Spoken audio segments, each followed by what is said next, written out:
So this is how I recover fast for more gains. Getting jacked. I'm not really a bodybuilder, but I think this is still an important video to make for my younger self because I used to really recover poorly. I used to have like shit recovery. I would do a workout and I'd be like just straight up sore for like a week afterwards. And sometimes I still can be, but that's after a very intense workout. But I'm able to bounce back a lot faster now than I used to before. I remember before I would, play like a soccer game or run a track meet, and the next 2 days I would just feel off. I just feel tired and just feel like lower energy. And now I'm a lot. It's just a lot faster of a bounce back time after that, and it's because I fixed my recovery. And so that's really what I want to share with you today. It's just how I recover fast for either more gains in the gym or just recover fast for better better life quality and that sort of thing. So if you don't know me, my name is Keegan, and I talk about like diet and fitness and stuff. Recovery, I guess that counts. So if you want to hear more about that and you just like the look of my amazing face, you should go subscribe. I really appreciate it. So let's talk about how I recover fast because that's what this video is all about, isn't it? So I think we should cover kind of the basics. I mean, the obvious ones that I think my younger self was doing a very shit and terrible job of doing. That if I could go back in time, I would slap him across the face and say, "Look at me. I am the captain." I'd say, "Look at me. What are you doing with your sleep, bro? Why are you going to bed at 11 p.m. and trying to wake up at 4:30 the next day, expecting to have a great time? No, you're a dum-dum. Go to bed on time." So that's kind of the first thing is just sleeping better, more consistently. These past like 2 months, I've really been kind of experimenting is trying to fix my sleep more. And let me tell you, it's made a world of difference. I used to be the kind of guy that would try and wake up like hella early, like, oh yeah, I wake up at 5 a.m., bro. But I'd be like sleep deprived and I wouldn't actually get anything useful done. So it'd be kind of just a waste of time and I'd just be sleep deprived. And no wonder that like my recovery sucked. I was literally getting less sleep. And something important that I've learned and experienced is that whenever you get more sleep, you recover better, right? So like more sleep in general is probably going to be pretty good for you, right? Especially like I think the vast majority of people actually get only like 6 hour like 6 hours of sleep a night, dude. It's crazy, like way lower than it should be. And another crazy stat that I learned on a podcast was I think it's whenever it's daylight saving time starts, like heart attack events go way up because people lose an hour of sleep. And so like the chances for like every like mortality and just like dying goes way up through the roof and then it comes way back down. It actually be coming down soon because people will be getting an extra hour of sleep that day, right? I think it's like March something, isn't it? It's whenever daylight saving times ends. That'll be great. Get extra hour of sleep, bro. Anyways, sleep. That's the biggest thing. So just go to bed on time. Don't stay up super late. Try and be as consistent as possible. Make sure you have enough time in bed to actually where you'll get like, I don't know, like 7, 8, maybe even 9 hours in bed, 9 hours of sleep. I personally find that like it's very hard for me to sleep around 9 hours unless I'm absolutely zonked.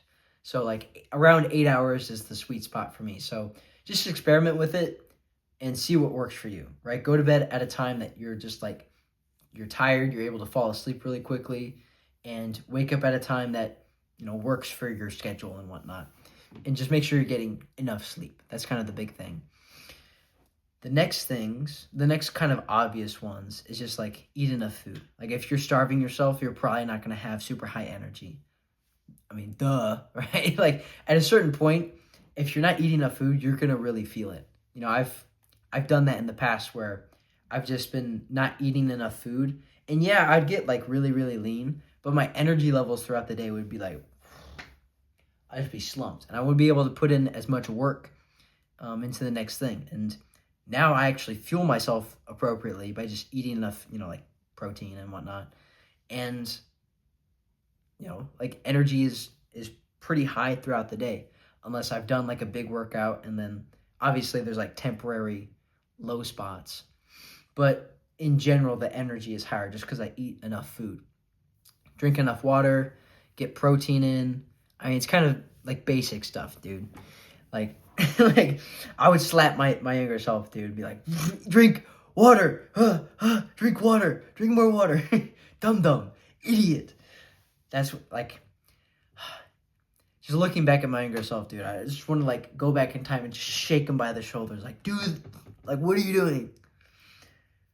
Anyways, just do the basics, right? If you master the basics, you have like 80% of the puzzle complete, basically. The other things that I'm going to talk about is kind of like the niche and some controversial things about it. So get ready for that. And we're going to start with the controversial stuff because it's the juiciest thing. I'd say the biggest thing is avoid any and all like bullshit food, bullshit, items, weird whack stuff. That might not be super controversial. Also, avoid like overeating carbohydrates. Avoid overeating, I'd just say like plants in general. That's controversial. Ooh. Let me tell you why I don't do that. And it's for a couple of reasons. One, I just feel better in general by not eating plants, by avoiding carbohydrates. I just generally do better.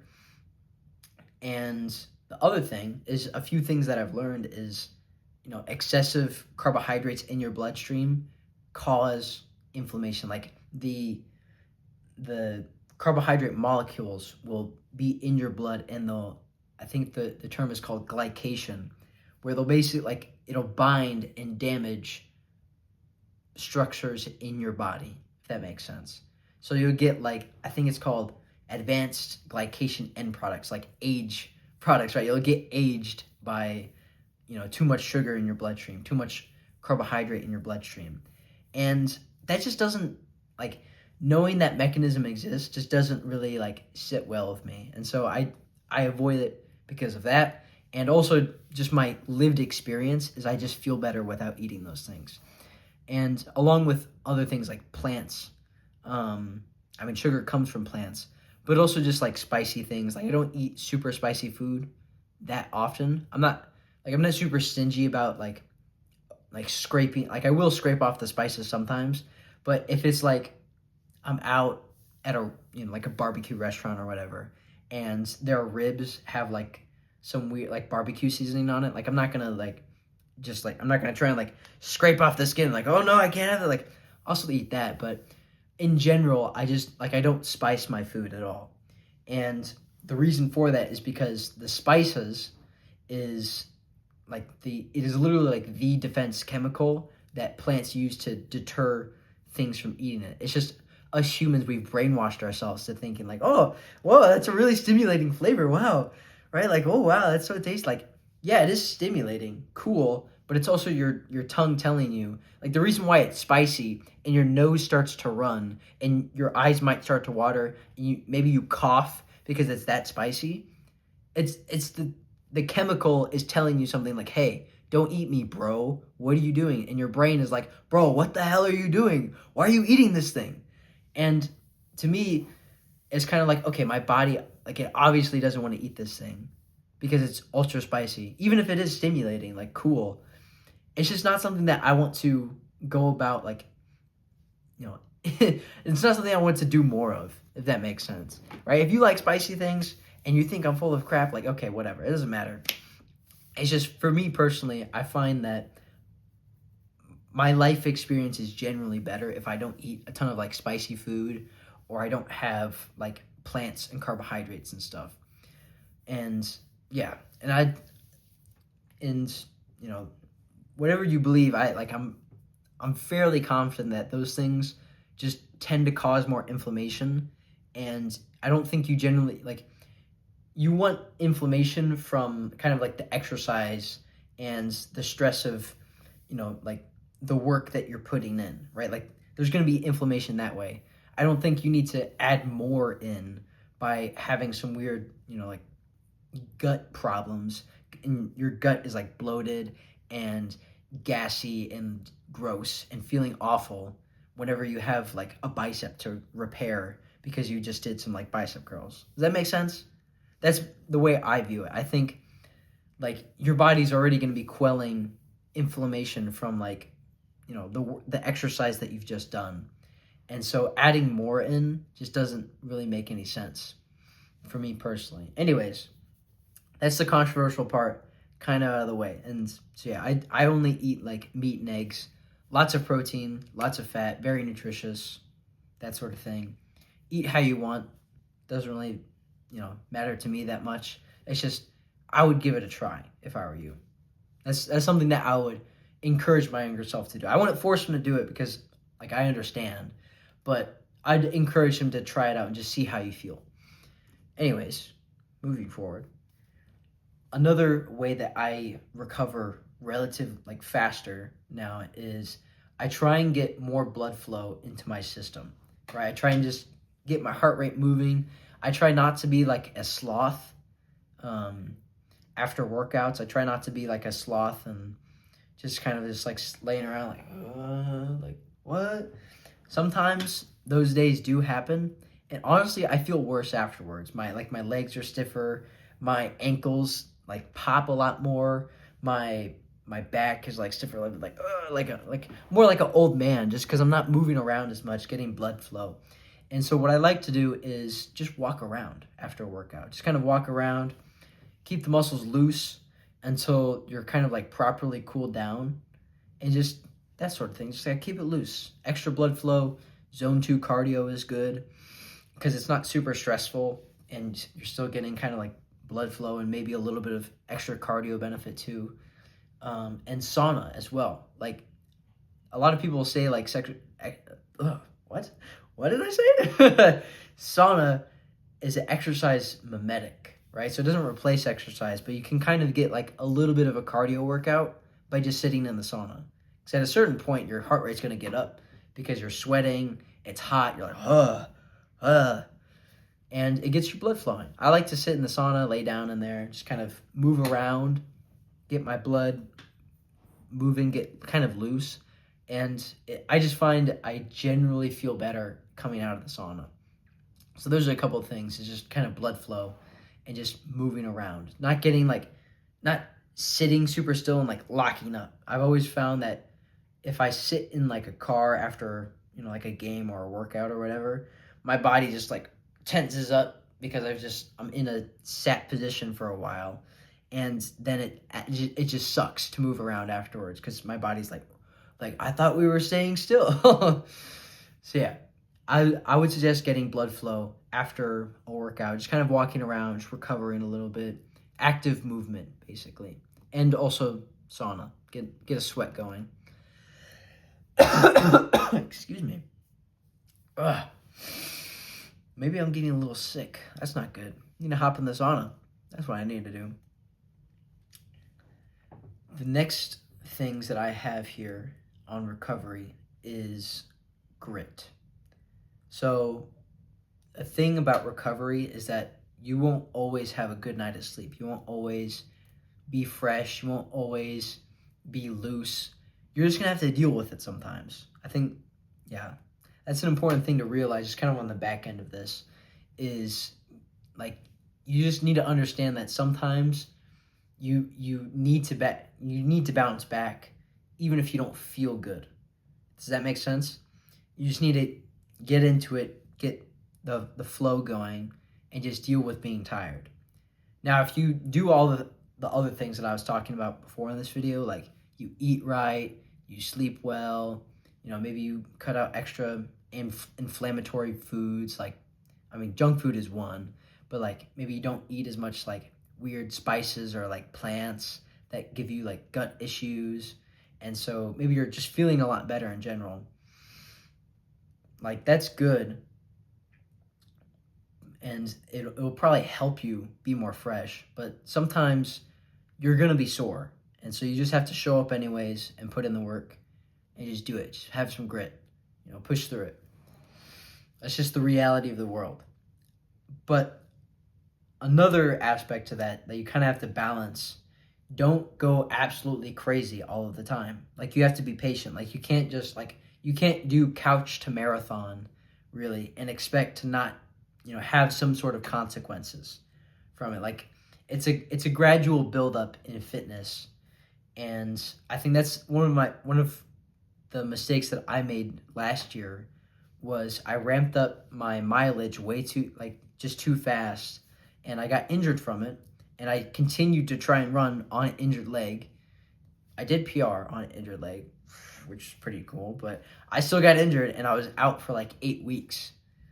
That's not good, because if you get injured and you're just going to set yourself back because you overextended, that's not good. So it's better, you have to balance it, right? Just understand if you're, starting to pick up an injury, have patience, pull it back. If you notice you're just tired or sore, okay, have some grit, push through it. Does that make sense? So you kind of have to weigh the scales here, and that's something that I'm trying to do myself, is just do kind of a self-assessment, okay, how am I feeling today? Are there any injuries building? Should I pull it back or should I just push forward today? Yeah, it's kind of like a daily assessment, but yeah, and be okay with that. Be okay with, taking that rest day to, recover your Achilles or whatever, like I did for me. But that doesn't mean you should be super lazy, right? So I think something that I could have done is just do other forms of cardio. Just don't just don't make it worse. Does that make sense? Don't be an idiot, basically. Use your brain. That's how I would say, is kind of balancing grit and patience. But yeah, that's how I recover fast for more gains. I think that's all I got. Yeah. So I hope this video has helped you out. If you like what I'm saying, then you should go subscribe. Let me know what you think in the comments. That's what, engage on this video, and just do all the YouTube algorithm stuff. I hope this video has helped you out. My younger self definitely could have used some of this advice. I just wish I could go back in time and slap him across the face, be like, this is how you should do it. Because I would be in a lot, I would have made more progress faster had I known this earlier. So yeah, thank you for watching. I'll see you in the next one. Bye-bye.